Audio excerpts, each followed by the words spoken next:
Alright, I am still behind the camera because this is just faster. Also, still have that scar on my wrist from Astrid gouging me, so just nobody worry when you see this, okay?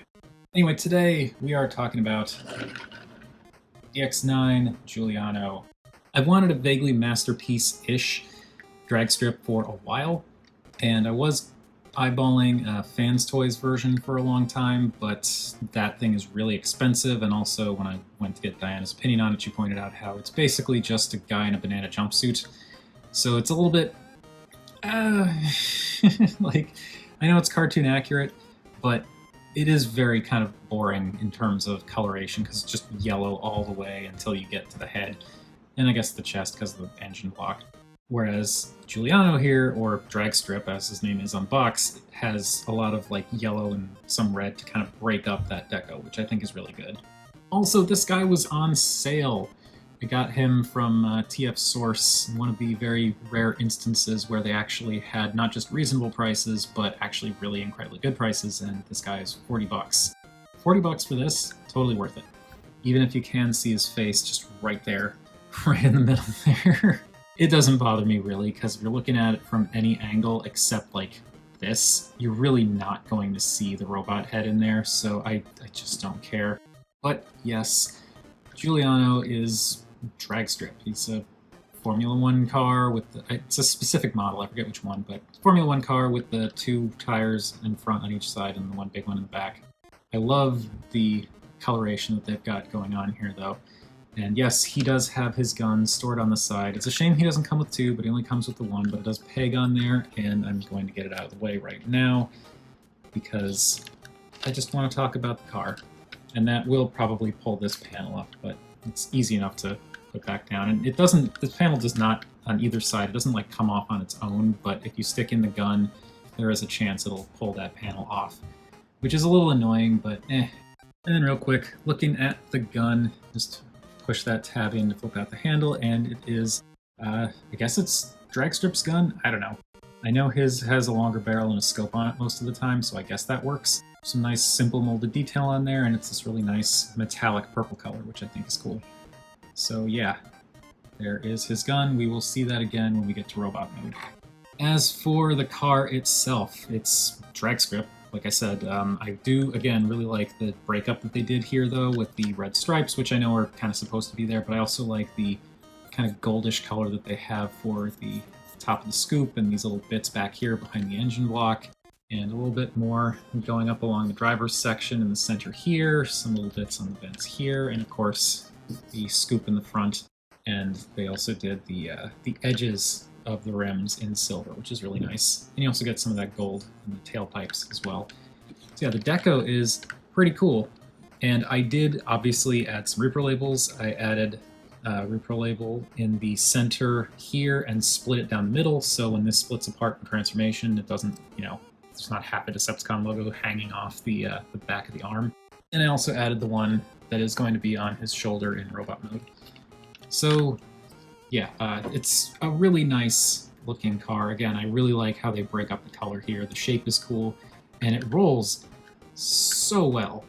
And we saw it a little bit in the beginning, but like this thing, it takes barely anything to get it going. I don't want to push it too hard because it will roll straight off my desk, but like it rolls so smoothly because it's got these really nice rubbery tires. I don't know if they're actually rubber or if they're some kind of silicone, but they have a nice little kind of sponginess to them. Not sponginess, but a little rubberiness to them, which is really nice. As far as size goes, he is pretty big.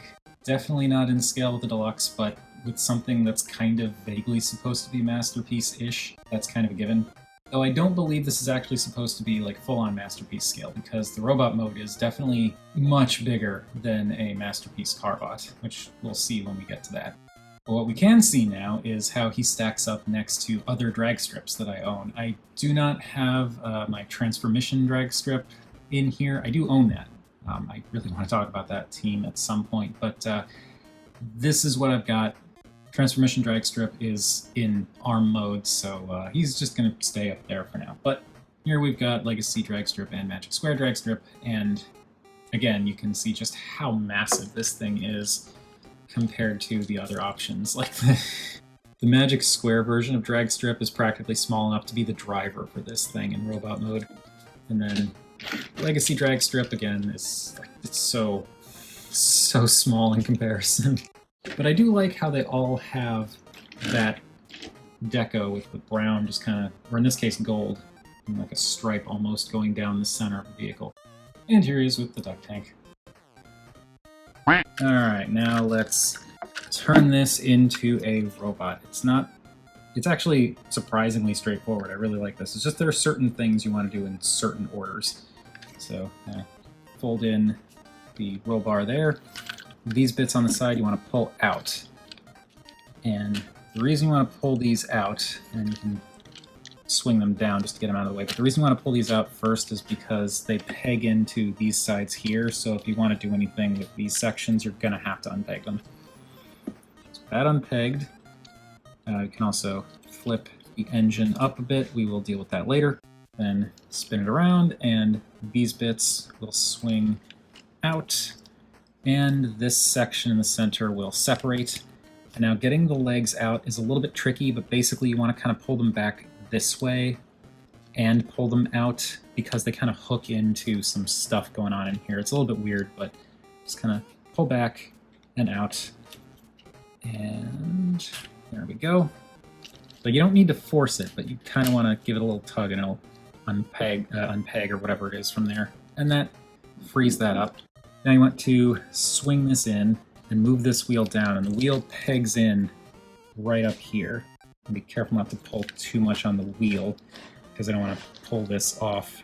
But unpeg this from there, swing that down, and with that swung down, we can accordion this section up and out, vaguely Combiner Wars style.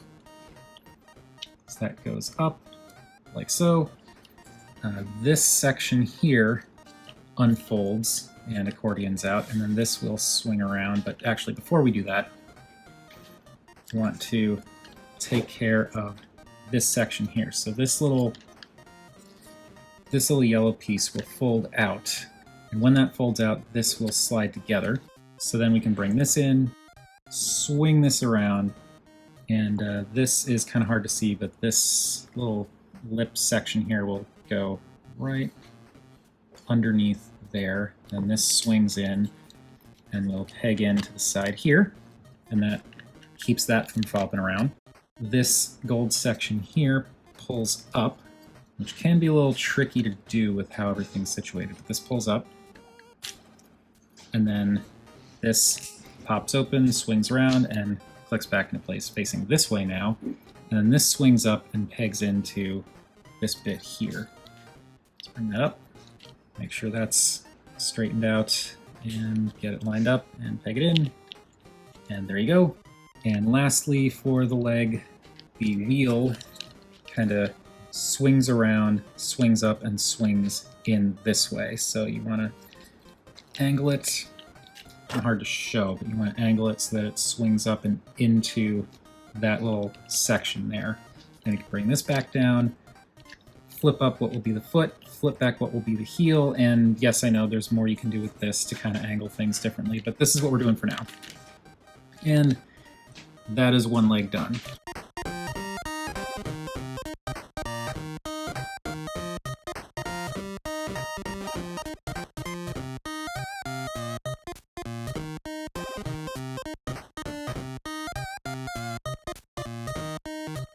Alright, with the legs done, we can now move on to the upper body. So, first thing is I'm gonna swing these around to kind of get them out of the way of what's going to be happening up here. These front wheels, you actually want to move them this way because they peg into little bits here, so you want to take care of that before you start moving anything else. So just pull it back, and you'll see where it untabs from that section there. So just move that out of the way. And now up here, you want to untab this section, but it doesn't pull apart, it slides apart. So this bit comes down and this bit goes up. So you just kind of pop it apart like that. So with all this popped apart, now we can disconnect it from this section. And you can use a spudger or tool to do that, but I find you can also just kind of give it a little bit of a wiggle and it'll eventually pop out. It's just wiggle, wiggle, wiggle, and that pops that out, and then you can pull that back the rest of the way, and that frees up what will be the arms, and then those can swing out, and we'll just keep them there to keep them out of the way for now. We can bring this back and take care of the head. So you want to pop this and swing it back. Now that reveals the head. And just move this out of the way so you can see what I'm doing. This now rotates around here, and then this settles into place down here. And you kind of want to angle this a little bit because this needs to tuck into what's going on in here. So when you swing that up, just kind of angle it and push it down as you push stuff in, and it should slide in just fine. Click that back in place. And now these bits can rotate up, and you want to make sure they are still pulled out. But pull those out and rotate them up, and that will tab in back there. And then push it in to solidly kind of snuggle that into place. And there we go.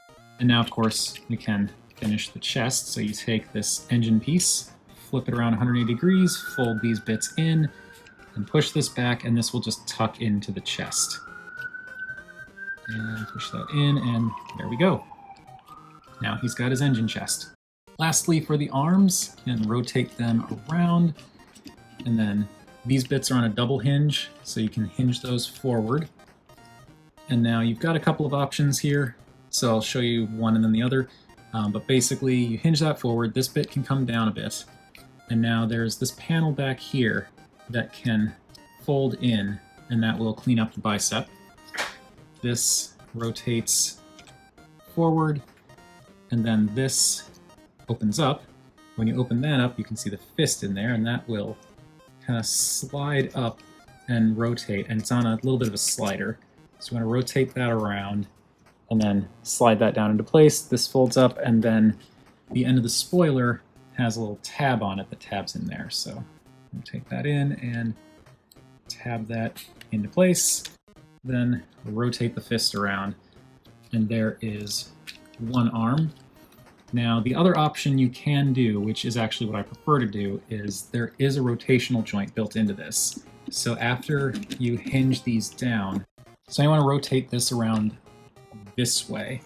So you just spin this out of the way so it's not blocking that bit here, and you can rotate it. And then as you finish rotating it, it'll kind of straighten this out on its own. And then fold that in and rotate there. Open this up, pull out the fist, rotate it around, peg the scoop down into there, and rotate the fist around.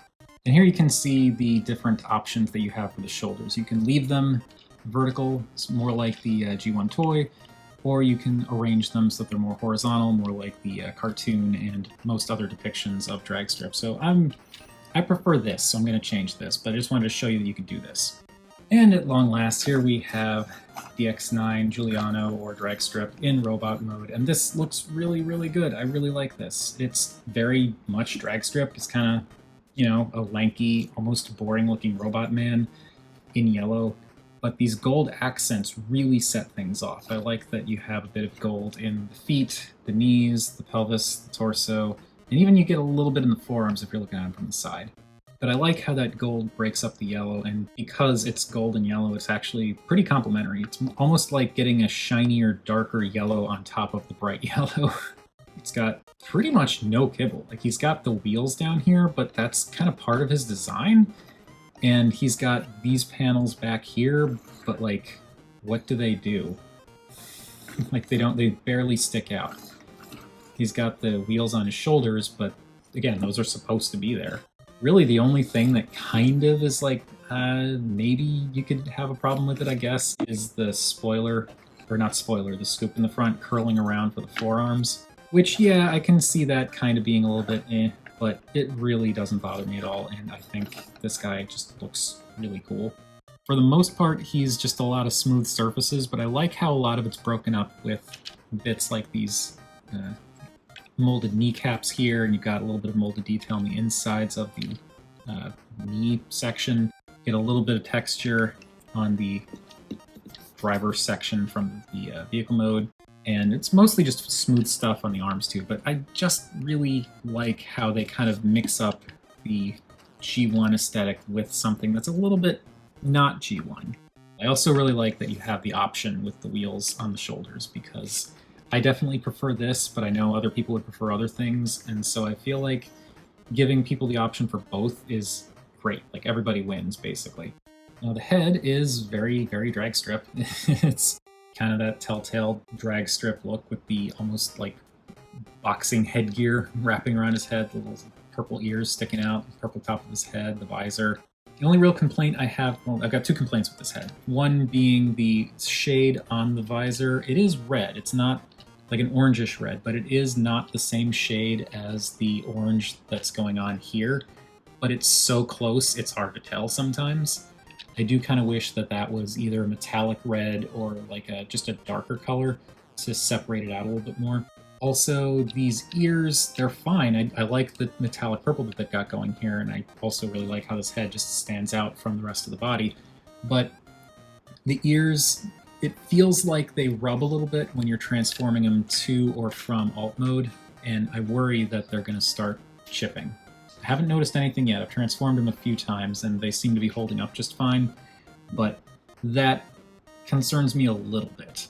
Now for the articulation, which from what I understand is a little bit disappointing to some people compared to the other DX9 Stunticons, but this is fine for me, and again, I paid 40 bucks for this thing, so it's well worth it already. The head is on a ball joint, so it can look up and down and tilt and look left and right, so you get a decent range there. It could be better, but it's doable. The arms can do a full 360. They can go out past 90 on this hinge, or they can go up on this hinge. So you can go, I mean, the wheels are gonna bonk into the head, but if you get them out of the way, you can go up really high. You have a bicep swivel. Yeah, we'll talk about that in a second. You have a bicep swivel. You have a 90-degree elbow bend, which could be better, but 90 degrees I think is fine. And you also get a forearm rotation, which is cool and necessary for the transformation, but the problem is sometimes when you're trying to move the bicep, it moves the forearm, and when you're trying to move the forearm, it moves the bicep. It's kind of all over the place, which it's not a huge problem, but it can be a problem. And yeah, you kind of want to have it oriented the other way, because you'll notice this kind of breaks up the sculpt a lot. So you want it oriented this way. Also, sometimes if the angles are just right or just wrong, rotating the bicep will cause this panel to move, which not a huge deal, but is something worth noting. You get a wrist swivel, you get pinned fingers, the index finger is on its own thing, and the other fingers are kind of fused together, which, it's normal. Unfortunately, because of the curl, when you have the hand open, it's hard to get it to look natural. Also, I know people have some problems with the proportions of those hands, and I agree, they definitely look a bit spindly, but when he's just standing on the shelf, I don't really notice it. You get an ab crunch, which works pretty well, but it is also pretty loose, as you can see. That kind of is unfortunate, and I actually went in with floor polish to tighten it up, and it didn't really make a difference. And the other problem with the ab crunch is when you rotate the waist, which, yes, he does have a waist rotation, as you rotate the waist, it basically reduces the amount of ab crunch you get, because now it's like banging into stuff here. So you get the best ab crunch when he's facing straight forward, and then when you tilt him, it's so little that it just falls back into place. You can move the front hip skirts up out of the way so that the legs can go forward pretty much full 90. You can go back, not quite 90. They're just knocking into this bit back here. They can go out a little past 90. Get a thigh rotation, which breaks up the sculpt, but I don't care. You get a knee bend, which is 90 degrees. And also, because of the way the legs are designed, the knee is very high up on the leg. It doesn't bother me that much. I feel like it's okay, but it's something to be aware of. And then you get the really nice 90-degree heel turn, ankle tilt, and then you can also play around with the toes. So you can angle these, you can angle the heel bits, which from what I understand in a lot of instances was kind of necessary. As you can see, he stands just fine with the ankles kind of straight. I say he stands just fine with the ankles kind of straight. So yeah, he's standing okay with the ankles just kind of straight as they are kind of supposed to be. But if you angle them down a little bit, that gives him a little bit more stability because that kind of changes his center of gravity. And so now he's much more solid. Not a huge deal or anything, it's just, you know, something you gotta look out for. But this guy looks great, poses pretty darn well. I actually really like the transformation. And of course you can bring in the gun, which we already looked at, and it goes in his hand. It can go in either one. It doesn't peg in, it doesn't slot in or anything, it just kind of, you just kind of slide it in, and he holds it, and then you curl his fingers around it, and it isn't the best grip that he keeps on it. He doesn't have a firm, super firm grip on it, but like once his fingers are closed around it, it's not coming out. Alright, I'm set up for one last bit of size comparisons. And this is where the unexpected height comes into play that I was talking about before, because as you can see, he is huge compared to a deluxe. And he's also comically large. Move these over a little bit. He is comically large next to both Legacy Dragstrip and Magic Square's, especially Magic Square's Dragstrip. And because I mentioned Masterpiece Carbots before, as you can see, he's definitely not in scale with them. I don't believe this is in scale. I don't know how tall the Stunticons are compared to the regular Autobot Carbots, but this feels a bit big. I don't mind it, it's just if anyone's curious.